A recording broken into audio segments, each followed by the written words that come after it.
സയ്യിദുനാ അബൂ ഹുറൈറ റളിയല്ലാഹു അൻഹു പറയുന്നുണ്ട്, ഭൃത്യന്മാര്, വേലക്കാര്, സേവകര്, സുഹൃത്തുക്കള്, ഞങ്ങൾ ആരെങ്കിലും എപ്പോഴെങ്കിലും സയ്യിദുനാ റസൂലുള്ളാഹിയെ വിളിക്കേണ്ടി വരുമ്പോൾ ഞങ്ങൾ ബഹുമാനത്തോടു കൂടിയാണ് വിളിക്കുക.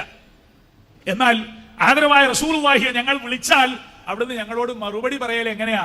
ഈ ഉലകത്തിന്റെ ചക്രവർത്തി, 276 കൊച്ചു രാജ്യങ്ങൾ, അറേബ്യ റിപ്പബ്ലിക്കിന്റെ പ്രസിഡന്റ്, 10,000-കണക്കിന് സഹാബിമാരുടെ ഹൃദയത്തിന്റെ ചങ്ക്, ഈ റസൂലുള്ളാഹി വേലക്കാരോ സേവകരോ വല്ലപ്പോഴും റസൂലുള്ളാഹിയെ വിളിച്ചാൽ അവിടുന്ന് ഉത്തരം ചെയ്യുന്ന രീതി ലബ്ബൈക് അനദാ ഹുനാ ലബ്ബൈക്. റസൂലുള്ളാഹി എന്ന് മൂളുകയല്ല, റസൂലുള്ളാഹി ശിഷ്യന്മാര് വിളിക്കുമ്പോൾ ആംഗ്യം കാണിക്കുകയല്ല, ലബ്ബൈക്, ഞാനിത് അവിടെ ഉണ്ട്, നിങ്ങൾ എന്തിനാ എന്നെ വിളിച്ചത്, സ്വീകരിക്കാൻ സന്നദ്ധനായി ഞാൻ ഇവിടെ സജ്ജമാണ്, ലബ്ബൈക് എന്ന് മറുപടി പറഞ്ഞ് തന്റെ സതീർത്ഥ്യരോട് പെരുമാറിയ ആദരവായ സയ്യിദുനാ റസൂലുള്ളാഹി സ്വല്ലല്ലാഹു അലൈഹി വസല്ലം.